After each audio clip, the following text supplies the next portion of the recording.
Okay, so we left off that the 13 groups that are in your classroom can collect tariffs from other countries, that money on the imports, but you cannot. So I asked you why it was hard to make that 13 individual agreements rather than the agreements of one leader. Now, if you thought that this would be incredibly chaotic, you would be correct. So only the states could impose taxes on other countries. So if Spain wanted to trade with the United States, for example, they would have to make 13 individual agreements. So it was a very big nightmare. Another weakness is representation. So your groups, let's say, have different numbers. Like some of your groups have 3 kids, some of your kids have 10.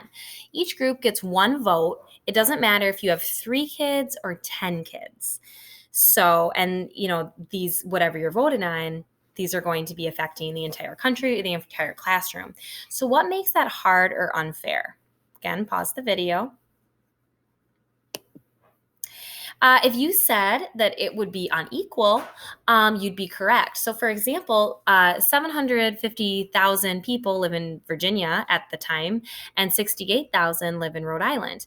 People didn't think it was fair that Rhode Island's vote could cancel out Virginia's when Virginia represented way more people. So, if you think about a balance scale, it was the voting and the representation was just way off balance. It wasn't fair for a really small state vote to count just as much as a really populated state. So that was a weakness. Another weakness was lawmaking. So if you want to pass a law in your classroom, 9 out of the 13 groups you have to vote yes. So think about what might be hard about the fact that 9 out of the 13 groups have to vote. Pause the video and think about it. If you guessed that maybe nothing would get done, you'd be correct. In addition to that, in order for one of the amendments to be changed, added to, every single colony or state had to agree.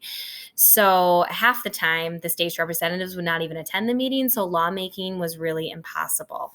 It was too high of a number that had to agree. The next weakness we're going to talk about is the government structure.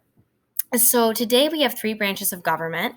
We have the president, which is the executive branch. We have the legislative branch, which is the House of Representatives, and the Senate, which make up Congress. And then we have the judicial branch, which is our court system. And each of these branches have checks and balances. They make sure that the other branch does their job and gets something done so that each branch cannot have too much power. But in the Articles of Confederation, there is only the legislative branch or Congress. Congress can make the laws, but they cannot enforce them because there's no executive branch. There's no president. There's no court system making sure that people follow laws. So states basically are picking and choosing what laws they chose to obey. So I think that's pretty self-explanatory about why the government structure would be a weakness with only one branch of government. The last weakness we're going to talk about is the Army. So as you remember, the Continental Army desperately needed supplies during the war. But under the Articles of Confederation, Congress, that one branch of government, can't collect taxes, Congress can't draft soldiers, and Congress can't enforce laws, and many states refuse to give money to the soldiers because, as you remember from the taxes weakness, they can't require that those taxes are collected by anybody other than the state. So the result is that soldiers are angry, and many are protesting in the street. They never get, they are not able to pay the soldiers for the war. They are not able to give them what is promised. So in conclusion, the Articles of Confederation were a major bust. Although there was a couple strengths, there's a lot of weaknesses that you wrote down. And please go back if you think that you did not get all of them written down. The United States has a long way to go to become a well-run country. A new constitution will need to be drafted to fix these mistakes, which is what we are going to be learning about.